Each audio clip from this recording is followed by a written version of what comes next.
नमस्कार, शाम के 4 बज चुके हैं। एबीपी न्यूज पर हाजिर हूं मैं रुमाना इसार खान। कोरोना काल में देश का सबसे बड़ा अस्पताल है दिल्ली का एम्स अस्पताल, और एम्स का नर्सिंग स्टाफ बेमियादी हड़ताल पर चला गया है। हड़ताल का दूसरा दिन आज, और इसी की वजह से एम्स में इलाज की व्यवस्था चरमराई हुई है। आपको तस्वीरें दिखा देते हैं। जो नॉन इमरजेंसी ऑपरेशंस हैं, यानी जो सर्जरी इमरजेंसी नहीं है, वो अभी नहीं हो पा रही हैं।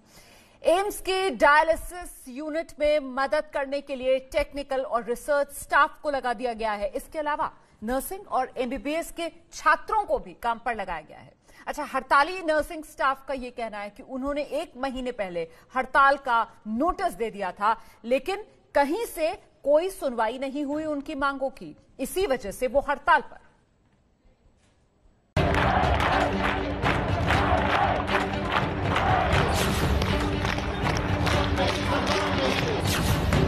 कोरोना काल में एम्स में हड़ताल। हमारे डायरेक्टर साहब का एक वीडियो आया था, उसमें उन्होंने यही बोला था कि हमने उसमें से 22 डिमांडें पूरी कर दी है। हम एम्स से यही पूछ रहे हैं, हमारा कौन सी डिमांड पूरी की है? जो एटलीस्ट 5 डिमांड आप बता दीजिए। हमारा जो 23 से कोई भी 5 डिमांड बताइए जो हमारा पूरे हुआ। 23 मांगों को लेकर नर्सिंग स्टाफ की हड़ताल।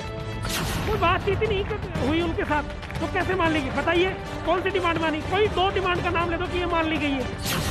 हड़ताल के दूसरे दिन लड़खड़ाने लगी स्वास्थ्य सेवा। मरीजों की देखभाल में लगाए गए एम्स के छात्र क्या करेंगे? या तो दम टूटेगा, नहीं तो एम्स समझे अपना। हम तो इसके सहारे आए, एक मंदिर मस्जिद जो होता है यहाँ समझ करके आए कि यहाँ जान बचेगा, तो यहाँ जान बचना मुश्किल पड़ रहा है। इसका दर्द तो सहा ही नहीं जी, इसका दर्द सहा नहीं जा सकता। मरीज बेहाल, कैसे खत्म होगी हड़ताल? तो सवाल यही है कि आखिरकार हड़ताल खत्म कैसे होगी। एम्स के जो निदेशक हैं डॉक्टर रणदीप गुलेरिया, उन्होंने बाकायदा नर्स यूनियन की हड़ताल को दुर्भाग्यपूर्ण बताते हुए उनसे अपील की है। डॉक्टर गुलेरिया जो हैं, नर्स यूनियन से हड़ताल खत्म करने के लिए बाकायदा भावनात्मक अपील जो कर रहे हैं वीडियो के जरिए, वो सुनिए। However, seems inappropriate that when a country is fighting a pandemic, when we are fighting for our near and dear ones to save lives, and we know that we need to work only for a few more months, and the vaccine may actually provide a solution. Unfortunately, at this point in time, the nurses union has gone on a strike. Also, at this time when the country is going through a lot of hardship, when people are having to accept pay cuts and a loss of their jobs, the nurses union is asking for a pay hike.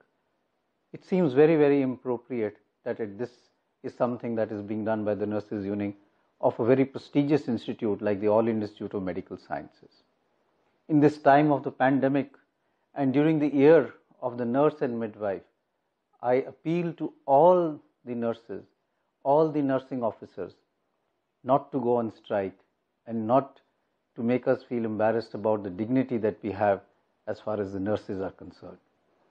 I therefore appeal to all of you to come back and work and really help us get through this pandemic. Whatever issues you have, we will try and resolve amicably and try and be sympathetic to your demands. But at this time of hardship and this time of trial and tribulations, please do not go on strike. और इस बीच स्वास्थ्य राज्य मंत्री अश्विनी चौबे ने AIIMS के nursing staff से हड़ताल वापस लेने की अपील की है। एबीपी न्यूज से अश्विनी चौबे ने खास बातचीत की। अब से कुछ देर पहले उन्होंने कहा कि सरकार एम्स के नर्सिंग स्टाफ की मांग पर विचार कर रही है। स्वास्थ्य राज्य मंत्री ने कोरोना काल में नर्सिंग स्टाफ को हड़ताल न करने की अपील की। दिल्ली के एम्स अस्पताल में नर्स हड़ताल पर हैं। आज सुबह जो नर्स एसोसिएशन के अध्यक्ष हैं, उनसे मैंने खुद बात की। वो ये कह रहे थे कि हमारी तमाम मांगों को लेकर 2019 में डॉक्टर हर्षवर्धन ने हमें आश्वासन दिया था, लेकिन हमें इस वजह से अब हड़ताल करनी पड़ रही है क्योंकि आश्वासन के बावजूद अभी तक मांगे पूरी नहीं हुई हमारी। उन्हें आप क्या कहेंगे?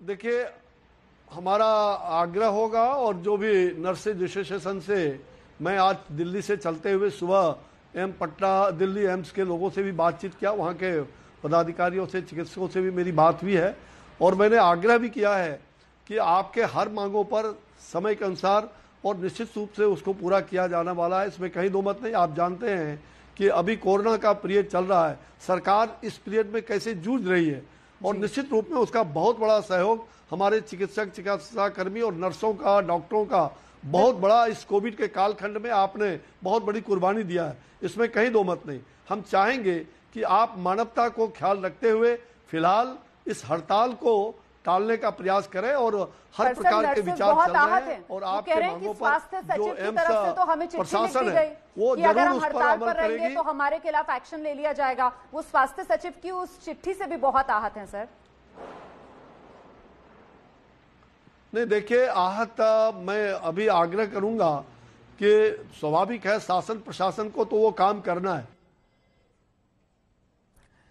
और देखिए इस वक्त हमारे साथ दो खास मेहमान मौजूद हैं। हमारे साथ हरीश कुमार काजला जी हैं, एम्स नर्सिंग यूनियन के अध्यक्ष हैं, और साथ ही एम्स के पूर्व डायरेक्टर डॉक्टर एमसी मिश्रा आप देख सकते हैं इस वक्त हमारे साथ मौजूद है। बहुत बहुत स्वागत आप दोनों का। हरीश कुमार जी, आपके मुद्दे को लेकर अब से कुछ देर पहले मैंने स्वास्थ्य राज्य मंत्री से सवाल किया था। अश्विनी जी का ये कहना है कि आपकी मांगों पर गौर किया जाएगा, लेकिन ये कोरोना काल, संकट काल, हड़ताल बिल्कुल मुनासिब नहीं है। आप लोगों को फौरन काम पर आ जाना चाहिए। हरीश जी जी, आज जब हम धन्यवाद रमना जी, मैं मेरी बात विस्तार से रखना चाहूँगा कि जब हम लोगों के लिए काम कर रहे थे, हमारे घर परिवार को छोड़ के ओपीपी किट पहन के बड़ा काम करना मुश्किल हो रहा था, उसमें भी हमने सारी चिंताओं को छोड़ी थी। तब देश के प्रधानमंत्री ने हमारे लिए ताली और थालियां बजाई थी और हमें एनकरेज कर दिया था काम करने के लिए। लेकिन आज जब हमारी डिमांड को लेकर आ रहे हैं तो एम्स प्रशासन की ओर से हमें पुलिस की कार्रवाई की जा रही है। आज सुबह हमारे एक नर्सिंग ऑफिसर का पैर तोड़ दिया गया, हमारे कई लोगों को चोटें आई। अभी पुलिस कार्रवाई की जा रही है। भारत सरकार के स्वास्थ्य मंत्रालय के द्वारा लगातार धमकी दी जा रही है, और अभी हमें पता चला है कि आज हमारे जो निदेशक महोदय हैं वो भी कोर्ट चले गए। और सबसे पहले आपने एक वीडियो दिखाया हमारे निदेशक महोदय का। एम्स का जो निदेशक का पद है वो बड़ा प्रतिष्ठित पद होता है, उसका एक एक शब्द को देश ने दुनिया मायने रखती है। उन्होंने वहां आके बोला, वो बहुत सफेद झूठ बोला। उन्होंने क्लियर बोला कि पे हाइक को लेके बात कर रहे हैं। मैं एक बार दोबारा आपके इस टीवी चैनल के माध्यम से क्लियर करने देना चाहता हूँ, हम किसी भी मुद्दे पे हाइक की बात नहीं कर रहे। हमारी डिमांड में वो सारी डिमांड शामिल है जो आज से 1 साल पहले माननीय केंद्रीय स्वास्थ्य मंत्री हर्षवर्धन जी ने अपने स्वास्थ्य मंत्रालय में हमें बुलाकर उन सभी मांगों को निस्तारा कर दिया था, उनको मान लिया था, रिजोल्व कर दिया था। इसके रिगार्डिंग डॉक्यूमेंट अवेलेबल है और डिमांड के रिगार्डिंग ऑफिशियल मेमोरेंडम इश्यू हो गए थे। लेकिन इधर जब कोरोना आया तो हम सब लोग सेवा करने लग गए और एडमिनिस्ट्रेटिव डीलिंग को छोड़ दिया। अब हमें पता लगा कि ये सारा डंप कर दिया गया है, और ये डंप किया तो लोगों में गुस्सा आया, और इस गुस्से को हमने अचानक जाहिर नहीं किया। 1 महीने का नोटिस दिया।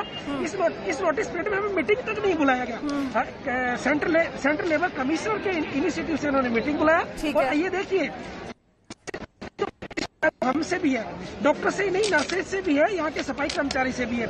लेकिन सबसे बड़ी बात देखिए कि जिनके लिए आप तालियों थाली बजा के हमारे केंद्रीय स्वास्थ्य मंत्री चौबे जी निवेदन कर रहे हैं कि आप आ जाइए, हम सर्विसेज पे आने को तैयार हैं, लेकिन एक बात तो हो, कोई बात तो शुरू करे।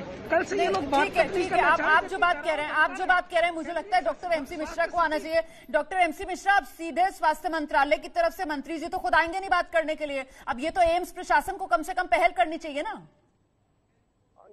बुलेरिया को बिल्कुल इसमें पहल करनी चाहिए। जैसा हरीश कह रहे हैं कि अगर बातचीत करेंगे तो ये लोग अपना निर्णय बदलेंगे और good sense will prevail on both side, ये हम उम्मीद करते हैं। मैं हरीश जी से भी यही कहूंगा, ये मौका नहीं है हड़ताल पे जाने का। आपकी डिमांड जो है जरूर जेन्युइन हो सकती है और उनको अवलोकन उनका बिल्कुल करेगा। डॉक्टर मिश्रा, आप जो बात कह रहे हैं सर वो हर तरफ से इन्हें समझाई जा रही है। एबीपी न्यूज भी, हम भी यही कह रहे हैं कि साहब ये कोरोना काल, संकट काल, मंत्री जी से मैंने कुछ देर पहले बात की, उनकी तरफ से भी यही कहा गया कि ये वक्त मुनासिब नहीं है। लेकिन हरीश की बात जो बार बार हरीश उठा रहे हैं कि साहब 2019 में आश्वासन मिला था। अच्छा, ये जो हम हड़ताल पर गए ये भी हम अचानक नहीं चले गए। 1 महीने पहले 13 नवंबर को बाकायदा नोटिस दिया था सर। उस 1 महीने में कम से कम एम्स के निदेशक, डायरेक्टर साहब तो आ जाते हैं इनसे बात करने के लिए। एम्स प्रशासन की यहाँ पर क्या आपको लगता है कि भूमिका पर सवाल पूछा जाना चाहिए? उन्होंने क्यों इनकी मांगों को सुना नहीं?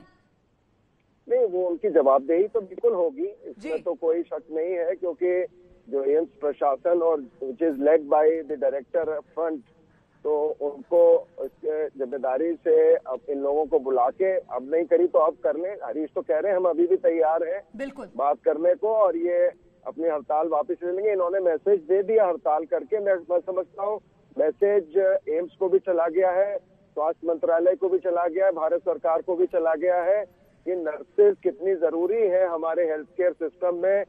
एम्स में लगभग 6000 नर्सेज हैं और कोई भी हेल्थ केयर सर्विस बिना नर्सेज के इफेक्टिवली नहीं चल सकती। हम जितना मर्जी ये कहते रहे कि हम कॉन्ट्रैक्ट पे ले लेंगे, हम ये कर देंगे, वो कर देंगे, उससे बात नहीं बनती है। इन लोगों की जो फीलिंग्स हर्ट हुई है उनको थोड़ा मलहम लगा के इनको बुला के इनसे बात करनी चाहिए। हरीश, कोई पहल हो रही है आप लोगों से बात करने की? जी नहीं मैम, सबसे बड़ा दुख इस बात का है कि हमारी जो हेड ऑफ द फैमिली हमारे डायरेक्टर हैं वो हमारे खिलाफ कानूनी कार्रवाई के लिए हाई कोर्ट तक जा चुके हैं, पुलिस को कैंपस में बुला चुके हैं, छावनी बनाने की कोशिश की जा रही है, लेकिन हमारी बात सुनने को ना तो मंत्रालय की तरफ से ना एम्स प्रशासन की तरफ से कोई भी पहल नहीं की जा रही। और अभी हमने माननीय केंद्रीय स्वास्थ्य राज्य मंत्री को सुना। मैं उनसे निवेदन करना चाहता हूँ कि सर आप इतनी बात मीडिया पे बोल रहे हैं, प्लीज अपने अधिकारियों को निर्देशित कीजिए, आप आइए, हर्षवर्धन जी को लाइए और जो वित्त मंत्रालय है उसके अधिकारियों को लाइए और एक फाइनल मीटिंग कीजिए। एम्स नर्सेज यूनियन आधिकारिक रूप से इस टीवी चैनल के माध्यम से आम जनता को बताना चाह रही है कि नर्सेज का कोई भी ऐसा रोल नहीं कि वो आम जन को परेशान करे। मीटिंग के लिए तैयार है, बात करने को तैयार है, हर चीज पे हम जाने को तैयार, लेकिन बात तो करे, प्लीज हमें डराए ना, धमकाए ना। नहीं, मुझे लगता है डॉक्टर एमसी मिश्रा को आना चाहिए। डॉक्टर एमसी मिश्रा, आप इस पूरे केस को बेहतर तरीके से समझते होंगे। ये 6 पे कमीशन में ये लोग जिस तरीके से उसको इंटरप्रेट करते हैं, उस लिहाज से ये लोग उसको लागू करवाना चाहते हैं। सरकार का अपना नजरिया उस पूरे मामले को लेकर, अब आपको क्या लगता है सर, रास्ता कैसे निकलेगा? नहीं, रास्ता तो बातचीत से ही निकलेगा। कुछ चीज मानी जा सकती है, कुछ चीज जो इंटरप्रिटेशन की बात है तो उसको एक समिति बना के उसको सौंपा जा सकता है, क्योंकि ये खाली एम्स का ही मामला नहीं है नर्सेज का। इसमें सेंट्रल गवर्नमेंट के दूसरे हॉस्पिटल्स भी हैं, पूरा एम्स का नर्सेज का काडर है, और तो वो इसको टोटलिटी में देखना पड़ेगा। इसको खाली एम्स से ही नहीं जोड़ा जाएगा। और जितना भी स्वास्थ्य मंत्रालय में काडर है, नर्सिंग काडर जो भी है सेंट्रल गवर्नमेंट इंस्टीट्यूशंस में, एम्स को मिला के, और उसमें कुछ बात जो हरीश कह रहे हैं वो ठीक होगी, कुछ बात जो ये कह रहे हैं नहीं ठीक होगी, तो उसको इनको समझाना चाहिए। और बिना बातचीत किए, बिना डिटेल्स में जाए तो ये संभव नहीं है। तो मैं हरीश जी से भी यही कहूंगा कि ये आपने अपना मैसेज कन्वे कर दिया है, नर्सेज यूनियन ने अपनी ताकत दिखा दी है कि हम ये कर सकते हैं सर्विस, क्योंकि इस पे अभी अनफॉर्चुनेटली पब्लिक सिंपैथी नहीं मिलेगी। और हड़ताल के देखिए, मैं तो कभी फेवर में रहता नहीं हूँ। बिल्कुल हरीश, यहाँ पर डॉक्टर एमसी मिश्रा बड़ी बात कह रहे हैं कि देखिए आपने संदेश अपना दे दिया है, वैसे भी ये मुनासिब वक्त नहीं है, बेहतर यही है कि अपनी हड़ताल आप लोग वापस लें और बातचीत का जरिया एक बार फिर से तलाशें। और एक बार मैं इसलिए कह रही हूँ क्योंकि आप बार बार मुझे, मेरे दर्शकों को ये बता रहे हैं कि कैसे आप लोगों की तरफ से कोशिश की जा रही है बातचीत के जरिए इस मामले को सुलझाने की। तो आइए ना एक बार फिर से बातचीत की कोशिश कीजिए। हरीश, ये हड़ताल का रास्ता सही नहीं है, कोरोना काल, संकट काल। बहुत बहुत धन्यवाद आप दोनों का हमारे साथ बने रहने के लिए। एम्स के जो नर्सेज हड़ताल पर हैं, उसे लेकर हाईकोर्ट का बड़ा आदेश। एम्स में नर्सेज की हड़ताल पर हाईकोर्ट ने फौरन रोक लगाने को कहा है। 18 जनवरी को दिल्ली हाईकोर्ट में इस मामले में अगली सुनवाई। फिलहाल हाईकोर्ट की तरफ से एम्स ने नर्सों की मांग पर विचार करने का अदालत में भरोसा दिया।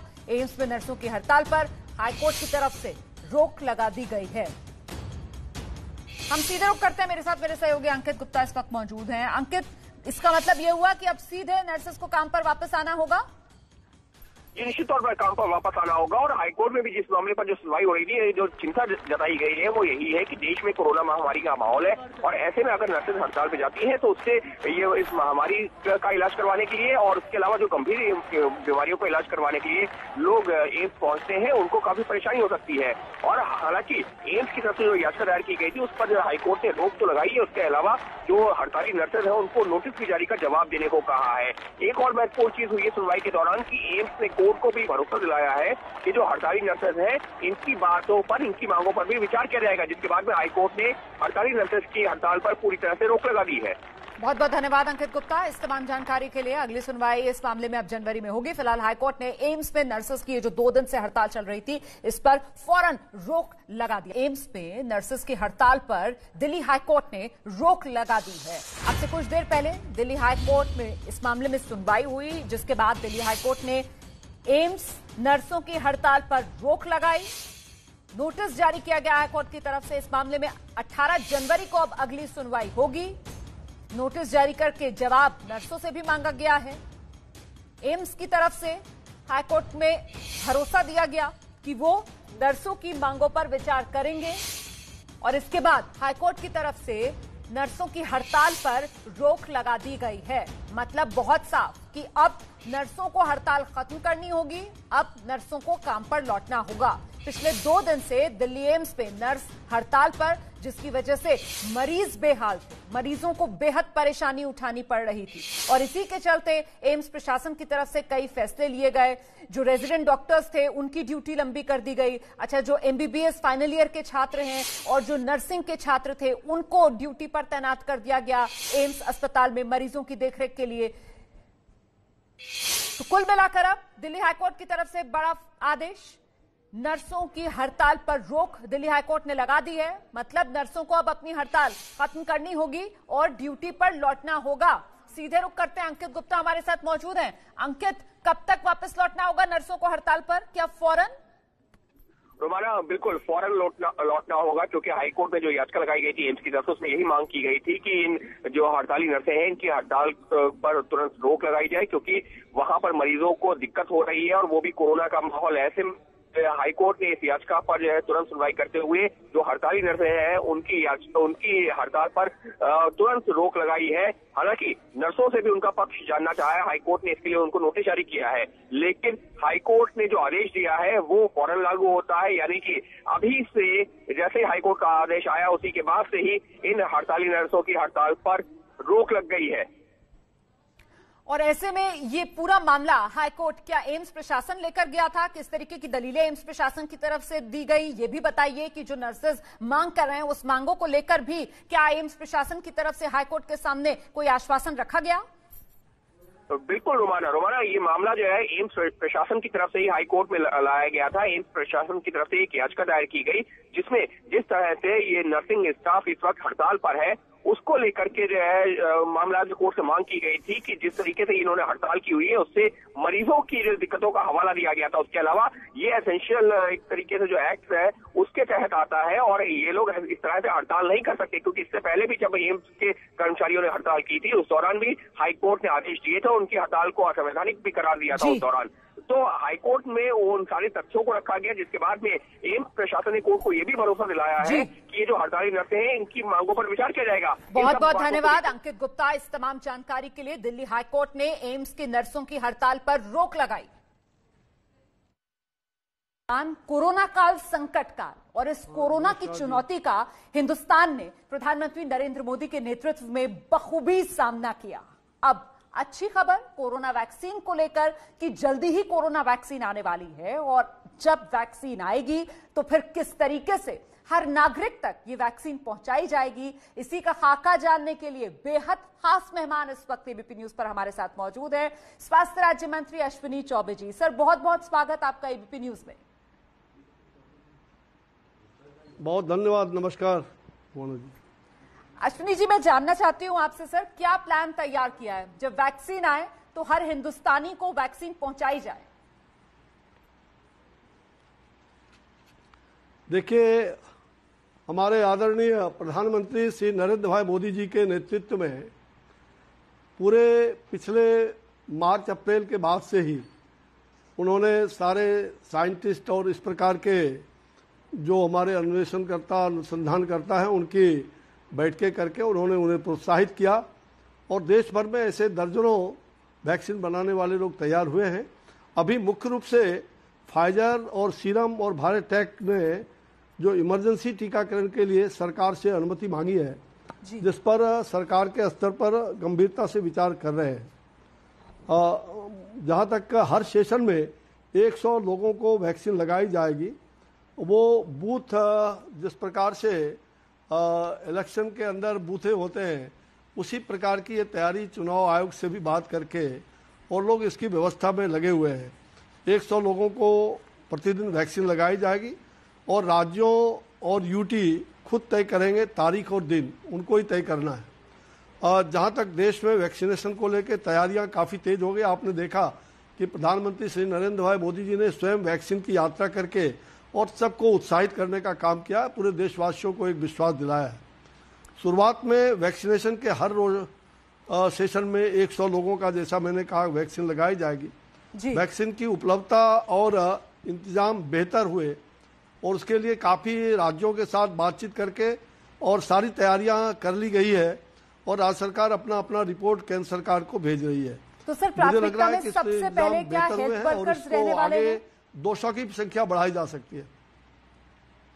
देखिए, जो national expert group on vaccination administration है, नेगवैक, इसने डिटेल गाइडलाइन भी तैयार किए हैं और उस गाइडलाइन के अनुसार से जो मुख्य रूप से 6 से 8 महीने के अंदर हमें 30 करोड़ भारतीय लोगों को वैक्सीन लगाना है और उसमें से 60 करोड़ डोज कंपनियों से खरीदे जाएंगे फिलहाल। और इस गाइडलाइन के मुताबिक राज्य और केंद्र शासित राज्य खुद से वैक्सीनेशन का दिन और तारीख तय कर सकेंगे, जैसा मैंने पहले बताया जी। वैक्सीनेशन स्टोरेज के लिए -2 से 8 डिग्री सेल्सियस वो राज्य के अंदर और कोल्ड स्टोरेज सुविधाओं आदि की व्यवस्था की जा रही है। राज्य सरकार पूरी तरह से लगी हुई है। मैंने पहले ही बताया कि देश में 4 वैक्सीन है जिसे आसानी से स्टोर किया जा सकता है। उसमें serum institute, Bharat biotech, Zydus और स्पुतनिक की वैक्सीन है।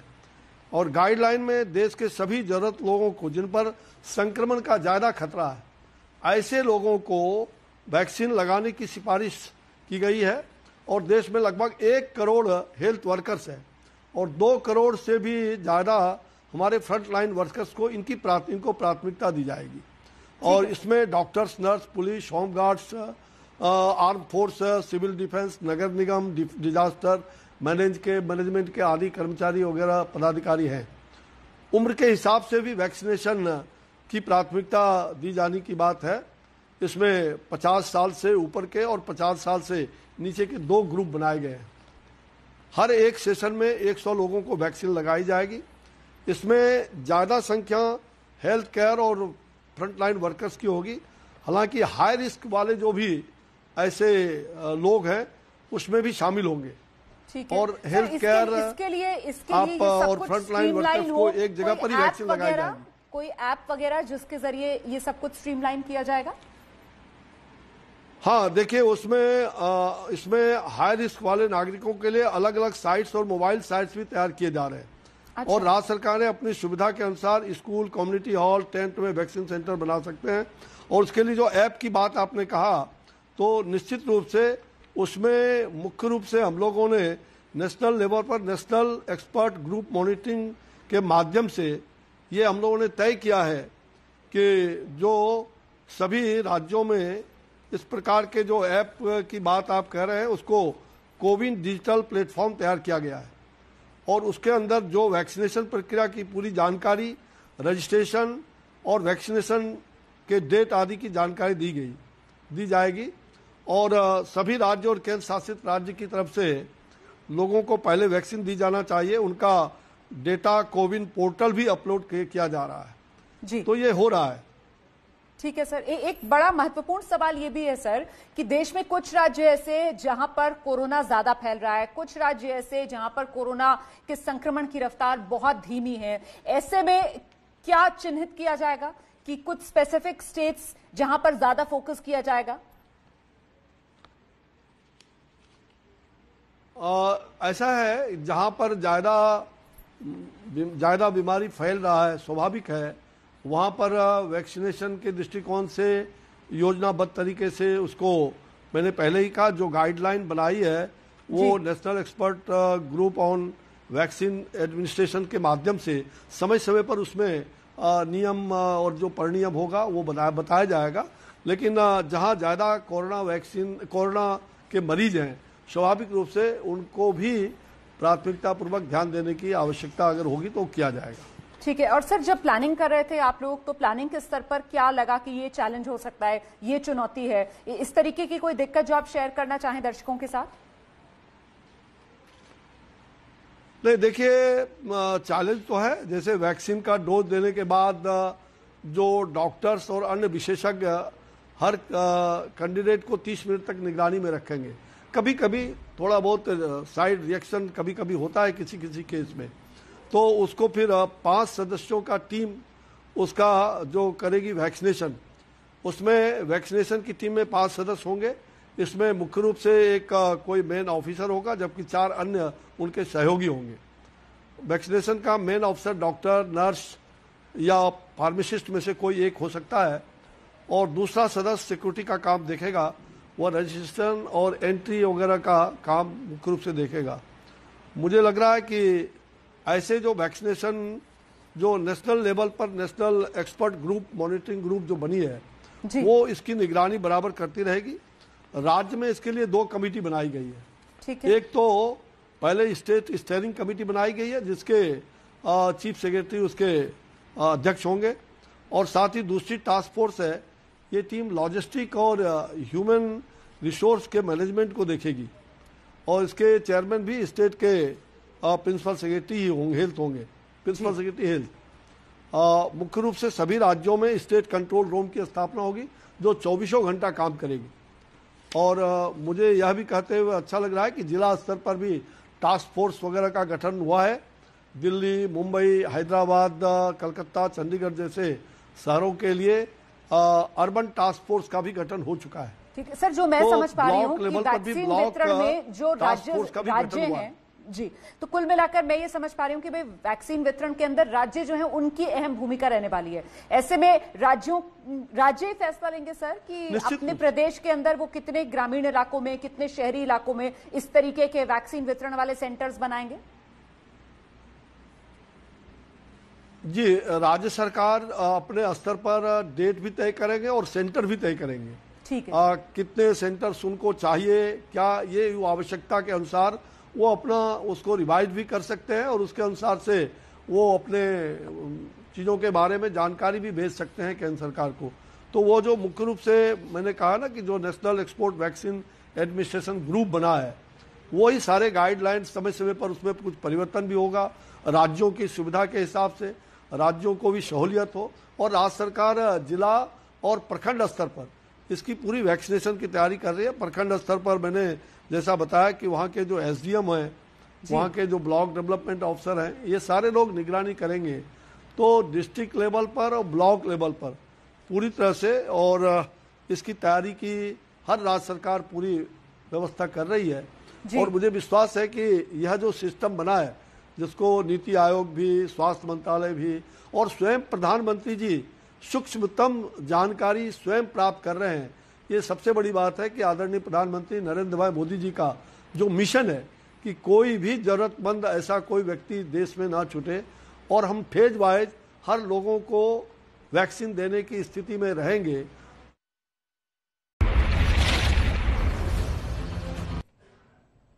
बहुत धन्यवाद अश्विनी जी बताने के लिए पूरा खाका की सरकार की क्या है प्लानिंग कोरोना की वैक्सीन के वितरण। दिल्ली एम्स में नर्सेस के हड़ताल पर हाईकोर्ट की रोक के बाद एम्स प्रशासन ने नर्सिंग यूनियन के प्रतिनिधियों को बैठक के लिए बुलाया। शाम 5 बजे ये बैठक का वक्त जो तय किया गया है, मतलब अब से कुछ ही देर बाद नर्सिंग यूनियन को बैठक के लिए बुलाया गया है एम्स प्रशासन की तरफ से।